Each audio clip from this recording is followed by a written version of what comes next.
tell them come and get me. I'm at the fight, been kinda like they don't even know they took a trip to the truck twice. Yes, I'm here to celebrate the hard work and success of my brother Rick Ross. He to me is definitely one of the hardest working men in this business. To know him and have a personal relationship with him, this is not happening by accident. This is all designed, this is all planned out. He knows hard work pays off. This to me is like, you know, one of the best signings that we all have signed since, you know, Def Jam, to be honest. It has that intensity, it has that feel, it has that camaraderie, that diversity. Maybach Music, the way that Ross is so talented as a brand builder, every time you hear that Australian girl say Maybach Music, Maybach Music. it's like your dick gets hard. Or at least my dick gets hard. So I had to bring, Ross, I'm telling you now, I had to bring back the bad boy with the chimes for the beginning of my record. So please don't, it's all love, baby. Yeah, but Ross was and is a pioneer. When you think of mixtapes were throwaways. Mixtapes were warm-ups before Rick Ross put out his mixtapes. His mixtapes were albums, his mixtapes would drive the labels crazy. I had to have a conversation, a fight with him when I was managing him for like 2 weeks. And then I realized we was friends and I wasn't gonna get a commission, so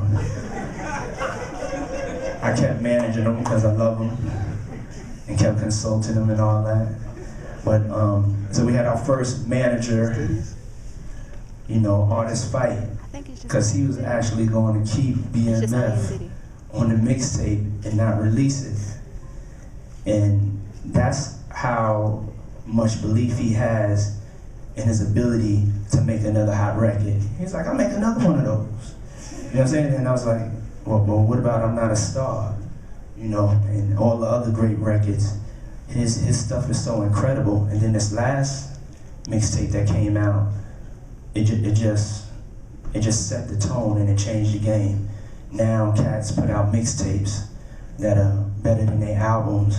They're able to go on tour on them. They're able to have their certain independence. His actual records of his mixtapes are so hot that they wind up jumping on radio without promo teams having to work it. To me, he is the most consistent rapper right now in this generation. I can't remember a time I heard a whack, or I don't want to say whack, now that sounds crazy, but a semi or a flaw in a Rick Ross record. You know what I'm saying? Every Rick Ross record, he pours his heart into, he micromanages it, and he gives you that soul of almost like a jazz player or a soul singer or even like a gospel singer. It just touches you in a different way, in an emotional way. And you know, I've never seen anybody that's a recording artist have as good of ears as, you know, Rick Ross. He has the best ears in the game to me, hands down, on picking these tracks. He picks all of these tracks. He writes these choruses. He knows how to make a song. He knows how to make it emotional. And he knows how to stay, so most importantly, stays directly in his lane. And he puts out so much work that he overwhelms the marketplace in a way that he just takes over. And it's just Rick Ross time. No matter who else is out there, you can't really fuck with him. And also, to me, he was one of the first brands to really take advantage of social media, as far as an artist taking advantage of social media. And we can't like downplay that. If you think about that, there's no other artist that took advantage of social media like Rick Ross, from the blogs, the constant behind the scenes, and the barrage of videos that he puts on, and understanding that content is king. You know, he's a genius to me. You know, he's my brother. He should be celebrated. I know he will go down in history as one of the great record men. There's very few record men. We have like 6 sitting right here. And to be a record man is understanding how to run a record business and how to make a record and how to promote it.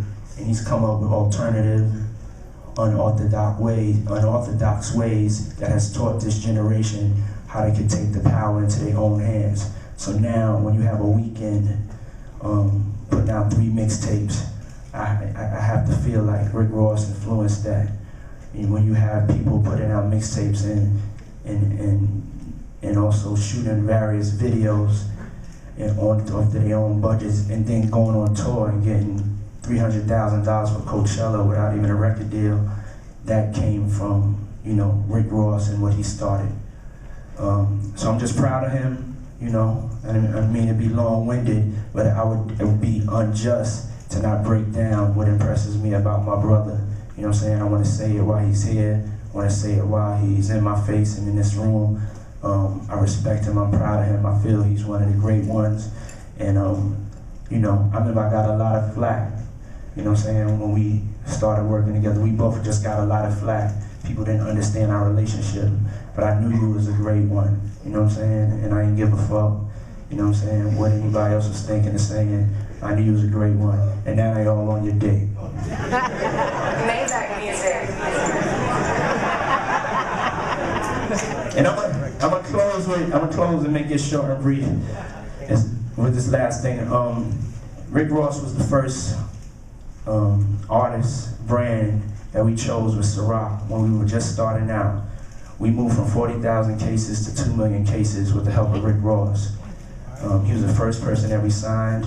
He was moving it on his own because he's so loyal. I never asked him. He just had it in all his videos, all of his blogs. And I was just like, yeah, I need to send you a check. I don't feel right. We need to do an endorsement deal. And so, it's love. Thank you. I need to thank you for that success. And then Dio got involved and, you know, went crazy. And it's going a little crazy now. And, you know, we not really blinking because he deserves it. He's an artist that can move the needle, and he's an artist that's going to change the world. My man, Rick Ross.